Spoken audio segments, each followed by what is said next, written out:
বাহারে আপনাকে স্বাগত। আশা করি সবাই খুব ভালো আছেন। শ্রীমকথিত শ্রী শ্রী রামকৃষ্ণ কথামৃত পাঠ করে শোনাচ্ছি। 26শে নভেম্বর 1882 খ্রিস্টাব্দ। মণিমল্লিকের ব্রহ্মোৎসব। ঠাকুর শ্রীরামকৃষ্ণ কলকাতায় শ্রীযুক্ত মণিলাল মল্লিকের সিন্দুরিয়াপটির বাড়িতে ভক্ত সঙ্গে শুভাগমন করেছেন। সেখানে ব্রাহ্ম সমাজের প্রতি বৎসর উৎসব হয়। 26শে নভেম্বর বিকেল বেলা 4টে হবে। এখানে আজ ব্রাহ্ম সমাজের সাংবাৎসরিক উৎসব। শ্রীযুক্ত বিজয়কৃষ্ণ গোস্বামী ও অনেক ব্রাহ্ম ভক্ত আর শ্রী প্রেমচাঁদ বড়াল ও গৃহস্বামীর অন্যান্য বন্ধুগণ এসেছেন। মাস্টারও সঙ্গে আছেন।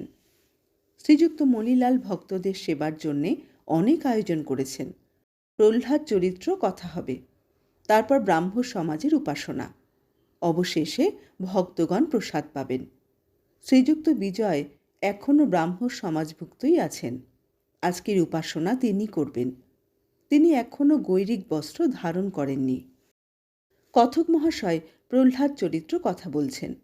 পিতা হিরণ্যকশিপু হরির নিন্দা ও পুত্র প্রহ্লাদকে বারবার নির্যাতন করছেন। প্রহ্লাদ করজোড়ে হরির কাছে প্রার্থনা করছেন আর বলছেন, হে হরি, পিতাকে সুমতি দাও। ঠাকুর শ্রীরামকৃষ্ণ এই কথা শুনে কাঁদছেন। শ্রীযুক্ত বিজয় প্রমুখ ভক্তেরা ঠাকুরের কাছে বসে আছেন। ঠাকুরের ভাবাবস্থা হয়েছে।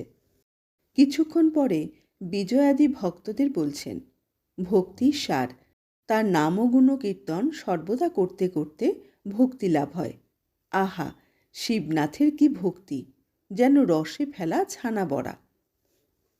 এরকম মনে করা ভালো নয় যে আমার ধর্মই ঠিক আর অন্য সকলের ধর্ম ভুল।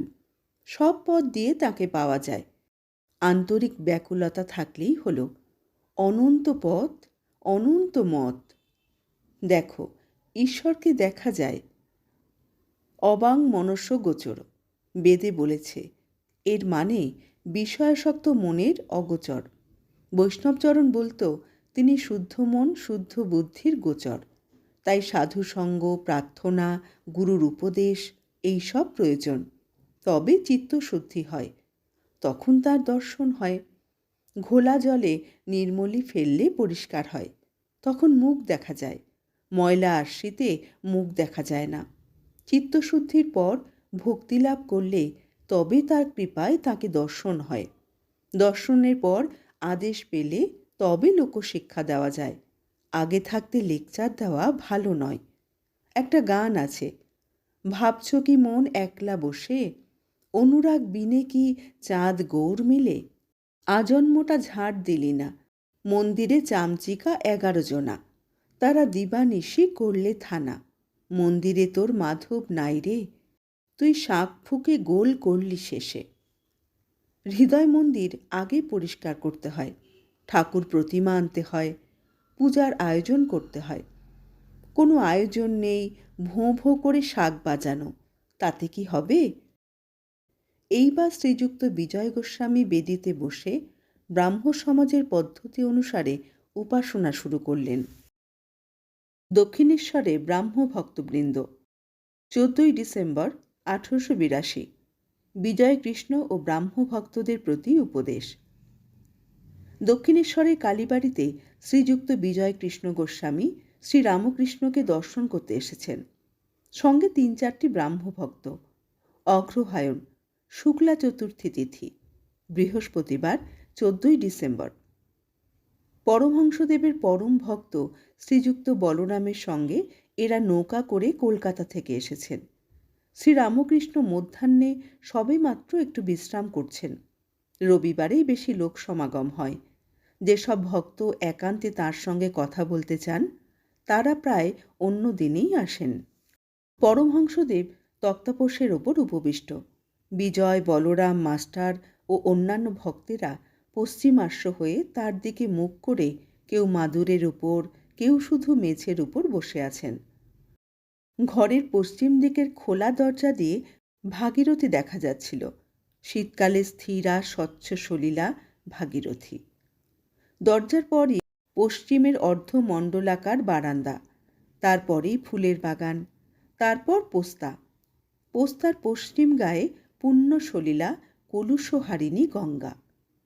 শীতকাল, তাই সকলের গায়ে গরম কাপড়। বিজয় শূল বেদনায় দারুণ যন্ত্রণা পান, তাই সঙ্গে শিশি করে ওষুধ এনেছেন। ওষুধ সেবনের সময় হলে খাবেন। বিজয় এখন সারাক্ষণ ব্রাহ্ম সমাজের একজন বেতনভোগী আচার্য। সমাজের বেদির উপর বসে তাকে উপদেশ দিতে হয়। তবে সম্প্রতি সমাজের সঙ্গে নানা বিষয়ে মতভেদ হচ্ছে। কর্ম স্বীকার করেছেন, কিন্তু করেন কি করেন? স্বাধীনভাবে কথাবার্তা বা কাজ করতে পারেন না। বিজয় অতি পবিত্র বংশে, অদ্বৈত গোস্বামীর বংশে জন্মগ্রহণ করেছেন। অদ্বৈত গোস্বামী জ্ঞানী ছিলেন, নিরাকার পরম ব্রহ্মের চিন্তা করতেন, আবার ভক্তির পরাকাষ্ঠা দেখিয়ে গিয়েছেন। তিনি ভগবান চৈতন্যদেবের একজন প্রধান পার্ষদ। হরিপ্রেমে মাতোয়ারা হয়ে নাচতেন। এত আত্মহারা হতেন যে নাচতে নাচতে পরনের কাপড় খসে যেত। বিজয় ব্রাহ্ম সমাজে এসেছেন, নিরাকার পরব্রহ্মের চিন্তা করেন, কিন্তু মহাভক্ত পূর্বপুরুষ শ্রী অদ্বৈতের রক্ত ধমনীতে প্রবাহিত হচ্ছে। শরীর মধ্যেকার হরিপ্রেমের বীজ এখন প্রকাশ সম্মুখ, কেবল সময়ের অপেক্ষা। তাই তিনি শ্রীরামকৃষ্ণের হরিপ্রেমে গড়গড় মাতোয়ারা অবস্থা দেখে মুগ্ধ। মন্ত্রমুগ্ধ সাপ যেমন ফনা ধরে সাপুরের কাছে বসে থাকে, বিজয়ও পরমহংসদেবের শ্রীমুখ নিঃসৃত ভাগবত শুনতে শুনতে মুগ্ধ হয়ে তার কাছে বসে থাকেন।